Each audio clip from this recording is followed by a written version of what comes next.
most people in the UK now are actually sick and tired of what's been happening over the last decade. And you may have seen very recently there have been protests in numerous towns and cities by the British working class white community against the flood of immigrants coming in. Unfortunately, it seems that the authorities are doing everything they can from a negative perspective against those British protesters and doing everything they can from a positive perspective to help and support those perpetrating the crimes and coming in as immigrants. The British society is very, very split at the moment. To that point, do you believe that you guys are living a two-tier society where that population, the immigrants coming from Africa, Middle East, can get away with certain behaviors, whether the white working class is subject to a different sort of authority? Well, they have got away with it. So this was the ideology of multiculturalism, which has had a hugely negative impact on our society. Look, the UK needs immigrants. We do, because of our population demographics. We need people to work in our health services and in our local authorities, etc. But we don't need people coming in unchecked, whose history we don't know, whose how they've been taught in their schools and their religious schools as well, because it's clear that group that are coming in and flooding our society do not have the same values as the kind of immigrants we want to have in. We want people in, of course we do, but not those that are a danger to us. And there's some amazing statistics just for your viewers. This is again, if I was saying this on British TV, I would be called a racist, but these are the statistics. In terms of crimes committed, whether it's shoplifting or sexual paedophilia, let's say, by far the two biggest perpetrators of those crimes are Afghans and Pakistanis.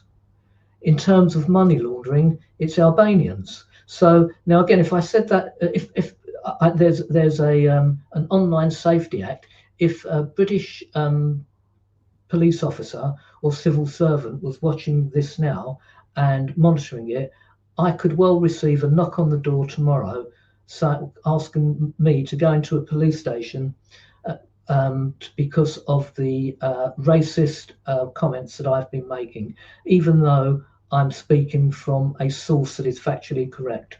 So again, to answer your question, two-tier policing, yes, there is. And if I were a Pakistani rapist or a thief from Albania, all I would have to say is I can't go back to my home country because I'm gay and they'll be treating me and I'd be murdered there.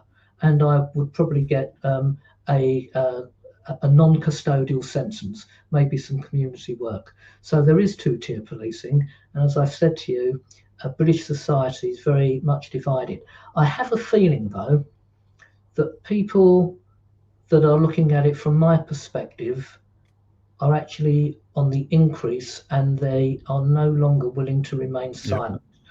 Whereas up until about a couple of years ago, we wouldn't have put our heads above the parapet.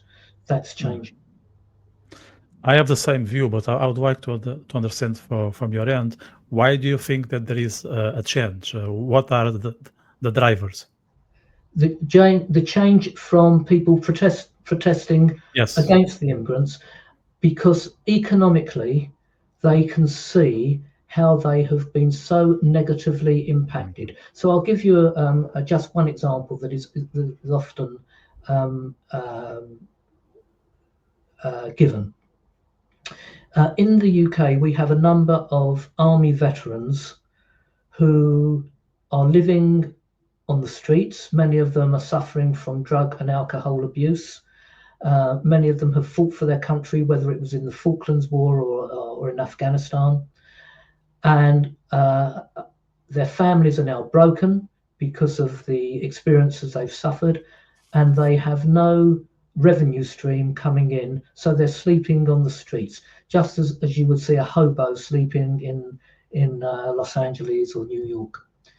Now, if you come on a dinghy from Calais into the UK with no documentation and no one knows your background, you are immediately put into a 3 or 4 star hotel with shower facilities, with 3 meals a day, and even spending money to use whilst you go about a daily business while your papers are being processed, which could take up to 5 years.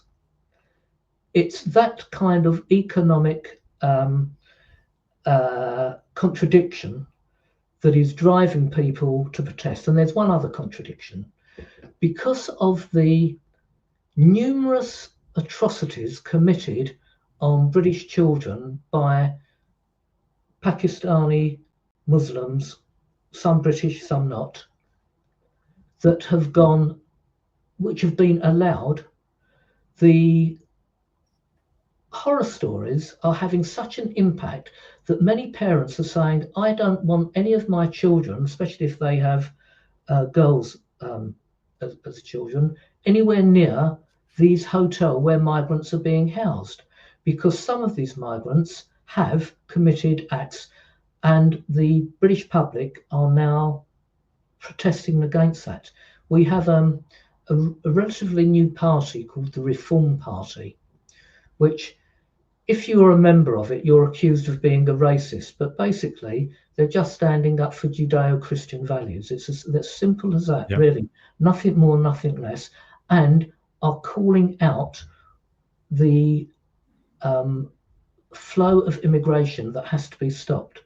Now, for that, they're being called racist. They want to hear church bells ringing on a Sunday morning, which you don't hear anymore. They want to assure that the synagogue I go to doesn't have to have guards on the gate on a Saturday morning, or when we have a Hanukkah party, and we have to lock the iron gates to let us in. That was unheard of when I was a child in this country 50 years ago. And now for the last 20 years, every time I go to my synagogue, I have to pass through security. They know me, of course, now and everything, but any stranger who's coming from another community, they have to go through the checklist. That's in this country, in a Western democracy, that's just absurd.